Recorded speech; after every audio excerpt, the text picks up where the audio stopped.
सांगा मला एकही स्टेटमेंट ते म्हणत असतील असे.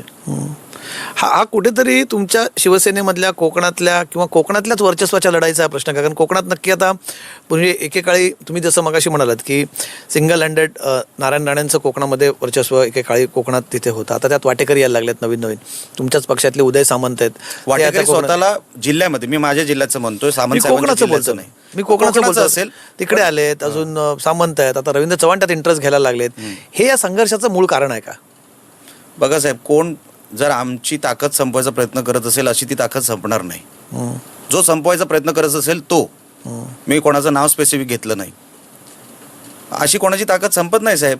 एक काळ असाही आला साहेब जेव्हा सगळे म्हणत होते राणे संपले, तिन्ही राणे त्याच्यानंतर निवडून आले. मला हेच म्हणायचं आहे की कुठेतरी राणेंचं तिथलं अस्तित्व संपवायचा प्रयत्न होतोय असं निलेश राणेंना वाटतं का? प्रयत्न होतोय का? बघा, कोण काय स्वप्न बघत असेल तर साहेब मी स्वप्न थांबू शकत नाही कोणाची, पण ही ताकद अशी संपणारी नाही. जर संपली असती ना साहेब, जेव्हा आम्ही सगळं आमचा एक बॅड फेज जो सुरू होता, बॅड पॅच चालू होता, त्या पॅचमध्ये संपलं असतं ना सगळं. तेव्हा नाही संपू शकले तर आता काय संपवणार आहेत? तुम्ही याच्यामध्ये हा झाला तुमचा एक स्टिंग ऑपरेशनचा पैशाचा मुद्दा झाला. बरं, निवडणुका संपल्यानंतर सुद्धा तुमचा तो काय आवेश काय कमी झालेला नाही. तुम्ही थेट म्हटलात की जेव्हा निवडणुकाचे निकाल पोस्टपोन झाले तेव्हा तुम्ही तर थेट आरोप केलात. तुम्ही म्हटलात की काय सेटिंग करायची असेल म्हणून या निकाल पुढे ढकलले. हो, बोललो ना मी.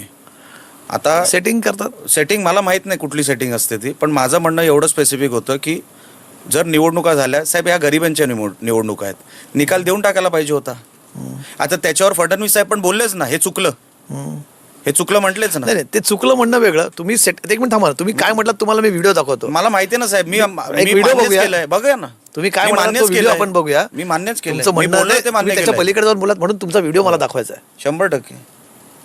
मी तुम्हाला अगोदरच म्हटलं काहीतरी सेटिंग राहून गेली असेल, ती सेटिंग पूर्ण करायला अजून दिवस लागणार असतील म्हणून होत असेल. आता मला साहेब सांगा, निवडणुकीच्या मधोमध तुम्ही प्रचाराचा 1 दिवस वाढवला, जेव्हा तो आपण म्हणतो ना, काय म्हणतात त्याला, जो ब्रीदिंग पिरियड असतो मधला 1.5 दिवसाचा, आम्ही माझ्या या कमी कार्यकाळामध्ये मी 4 निवडणुका लढवल्या.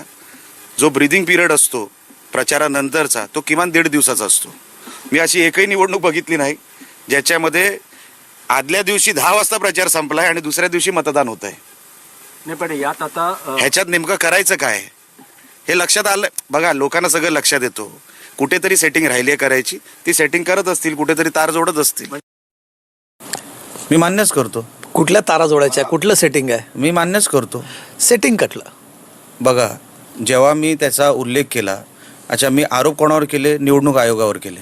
ह्याच्यामध्ये मला एकही दाखवा मी भारतीय जनता पक्षावर आरोप केले.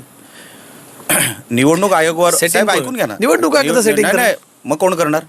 निवडणूक आयोगाचा ऑपरेटर आहे ना. ऐकून घ्या साहेब, ऐकून घ्या.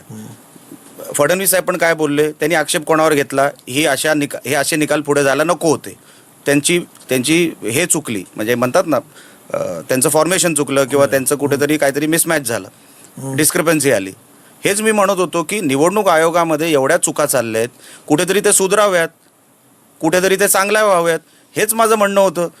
तुम्ही ब्रीदिंग स्पेस काढून टाकला, झटकन तुम्ही दुसऱ्या दिवशी मतदानाला घेतलं, त्याच्यानंतर तुम्ही झटकन निकाल पुढे. राज्याचे मुख्यमंत्री म्हणतायत साहेब, मी नाही म्हणत आहे, राज्याचे मुख्यमंत्री म्हणतायत की हे चुकीचं झालं, तर त्याच्यामध्ये माझ्यासारखं एक लहान माणूस म्हटलं तर त्याच्यामध्ये चूक कुठे आहे? तुम्ही म्हणतात सेटिंग करायची बाकी राहिली असेल. काय सेटिंग बाकी करायचं? सेटिंगमध्ये काय, तारा म्हणजे काय असतात?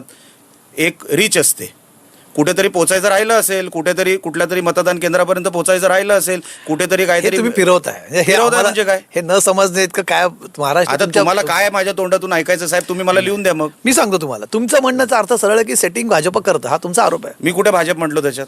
म्हटलं नाहीत, पण त्यातनं अर्थ तर क्लिअर. मग मी म्हटलो सेटिंग कोणाला करायचं? निवडणूक आयोगाला होऊ शकतं ना. हा आरोप आणखी गंभीर आहे निलेश. एक रीच असतो ना, माझा ऐकून एक रीच असतं. मी मला कळला तुमचा प्रश्न. निवडणूक आयोगाला सेटिंग करायचं आहे. सेटिंग म्हणजे काय? तुमच्या हिशोबाने सेटिंग म्हणजे एकच आहे. लोकांची सेटिंग असते, लोकांना एका केंद्रावर आणायचं असतं मतमोजणीसाठी, त्यांची कुठे सेटिंग झाली नसेल. पण तुमच्या लोकांना एकंदर साहेब हा ह्युमन रिसोर्स विषय आहे. निकालासाठी कसं सेटिंग लागेल? लोक लागतात ना, असं काय म्हणताय तुम्ही? लोकांना लागत? हे काय कम्प्युटर करतं सगळं? नाही, पण सेटिंग करत तुम्ही- सेटिंग म्हणजे लोकांची सेटिंग असू शकते, लोकांना एकत्रित आणण्याची सेटिंग आम्हाला असं वाटत होतं की निलेश राणे शब्दावरनं मागे फिरत नाहीत, पण मी तुम्ही कुठे मागे फिरलो? मी म्हटलं सेटिंग होत तुम्ही असेल. आता फारच त्याचं फार मी मुळमुळीत म्हटलं तुम्ही आज- त्याचं बघा कारण साहेब, देतात. तुम्हाला जे ऐकायचं ते मी Setting. बोलणार नाही. नाही, तुम्ही तुम्हाला म्हणताय- जे ऐकायचं ते मी बोलणार नाही. मी आजही म्हणतो, मी माझ्या बोलण्यावर ठाम आहे. सेटिंग म्हणजे ह्युमन रिसोर्सची पण सेटिंग होऊ शकते कुठेतरी. त्याच्याबद्दल एवढं लोकांना रागवायचं एकत्र कारण आणण्यासाठी. काय? हा? त्याच्यासाठी एवढा रागवून तुम्ही ज्या तुमच्या प्रतिक्रियेचा हे होता, आज तुम्ही त्याला जे कारण देतात ते फार लंगडं कारण वाटतं मला. तुम्हाला वाटतं ना साहेब, तुम्हाला वाटतं मी तुम्ही तुम्हाला एका setting लेवल नंतर करतात. मी तुम्हाला एका लेवल नंतर उत्तरदायी नाहीये. बिलकुल माझं नाही, जे हा. काय माझं जे काय काय, विषय- बघा, माझा मी सांगू पॉईंट ऑफ का? व्ह्यू माझा पॉईंट ऑफ व्ह्यू मी कसं तुम्हाला आहे ना, सांगितलं तुम्ही साहेब. आम्हाला उत्तर द्या, पण तुमचा- तुम्ही महाराष्ट्राच्या जनतेला उत्तरदायी तुमचं आहात. point ऐका, of view निलेश वेगळा असू राणेजी, शकतो, साहेब. निलेश राणेजी, तुम्ही आम्हाला उत्तरदायी नाही आहात हे आम्हाला मान्य आहे, पण तुम्ही महाराष्ट्राच्या जनतेला साहेब, आता- एका तुम्ही point of view निवडणुकीच्या आधी नंतर, एका निवडणुकीच्या आधी point तुम्ही नंतर, भांडाल, एका point of view- निवडणुकीच्या आधी तुम्ही भांडाल, नंतर एका निवडणुका point- संपल्या की म्हणाल आमचा आता तुम्ही समेट झालाय. रागवताय. आता तुम्ही रागवताय. मी रागवत नाही, हे आता तुम्ही जनतेला रागवताय. कळलं तुमच्या गरजेचं. चेहऱ्यावर चीड दिसते. नाही, नाही. बघा, मी लक्षात चिडत घ्या. नाही. मी एका चिडत नसतो एका कधी. मर्यादेनंतर मी तुम्हाला समाधानी नाही करू शकत. माझा पॉईंट तो होता. नाही. तुम्हाला जे अपेक्षित होतं माझ्या तोंडातून उत्तर, ते माझ्याकडून येणार नाही किंवा निघालं नाही म्हणून तुम्ही रागवलात ना. बिलकुल नाही निलेशजी, म्हणून तुमच्या अहो, चेहऱ्याचे उलट हावभाव बदलले. नाही नाही, ऐका, माझं म्हणणं आहे साहेब, ऐका, माझे बघा, हावभाव तुम्ही मला बदल- नाहीतर एक स्क्रिप्ट लिहून द्या की निलेश हे बोलून टाक, मी बोलून टाकतो. तुमची स्क्रिप्ट बदलली आहे, आमची माझी नाही स्क्रिप्ट बदलली. कुठे बदलली साहेब? तुम्हाला वाटतंय सेटिंग तुम्ही म्हणतात की हो, सेटिंग बाकी सेटिंग म्हणजे असेल. सगळ्याच गोष्टीची सेटिंग असू शकतं की मी ना. भाजपबद्दल बोलत- कॉलेजमध्ये सेटिंगचा अर्थ वेगळा असू शकतो, बरोबर की चूक?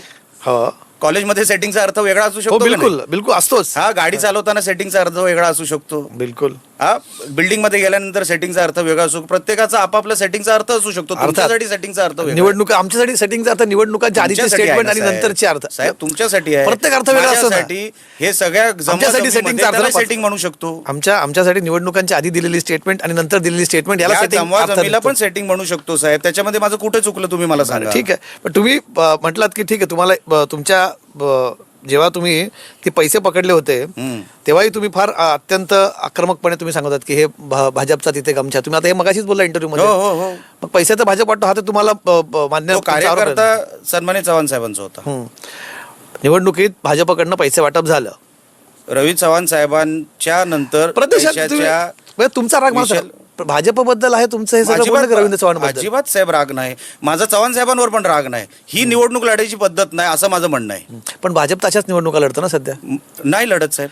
चव्हाण बघा, रवींद्र चव्हाणांचे पक्ष वेगळे कसे करता येतील? ते प्रदेशाध्यक्ष बरं, ते काय तिथले मी स्थानिक नेते नाहीत ना. व्यक्ती काय करू शकतो हे ओळखतो. भाजपच्या राज्याच्या प्रदेश संघटनेचे ते अध्यक्ष आहेत. साहेब, मी व्यक्ती काय करू शकतो ते ओळखतो. मी त्यांच्याबरोबर काम केलंय साहेब. मी त्यांच्याबरोबर काम केलंय म्हणून मला माहिती आहे की ते काय करू शकतात ते. पण त्यांनी ह्या सगळ्या प्रकरणामध्ये त्यांचा रोल हा फक्त तिथला काय म्हणतो त्याला जुळवाजुळव करण्या इतका रोल होता. प्रदेशाध्यक्ष म्हणून रवी चव्हाणांचा रोल वेगळा नव्हता तिकडे. प्रदेश अध्यक्ष म्हणून सन्मान्य चव्हाण साहेबांनी महाराष्ट्रावर लक्ष देणं जेवढं अपेक्षित होतं ते फक्त 2-3 जिल्ह्यांवरच त्यांचं लक्ष होतं असं माझं म्हणणं होतं काय तेव्हापासून. मला एक समजून घ्यायचं आहे, हे रिश्ता क्या कहलाता आहे? तुमचं काय रिलेशन आहे नक्की रवींद्र चव्हाणांबद्दल? काय तुम्ही त्यांना कधी म्हणतात की ते प्रदेशाध्यक्ष म्हणून हे करतात? एकदा तुम्ही म्हणाल की एका जिल्ह्याचे पालकमंत्री आहेत वगैरे म्हणून. पालकमंत्री नाही म्हटलं मी, अध्यक्ष म्हटलं. एका जिल्ह्याचे प्रदेशाध्यक्ष हो. काय म्हणलं जर आपण बघूया तो पण व्हिडिओ एकदा हो, बघूच आता. हो, सगळे तुमचं रवींद्र चव्हाणांबद्दलचं मत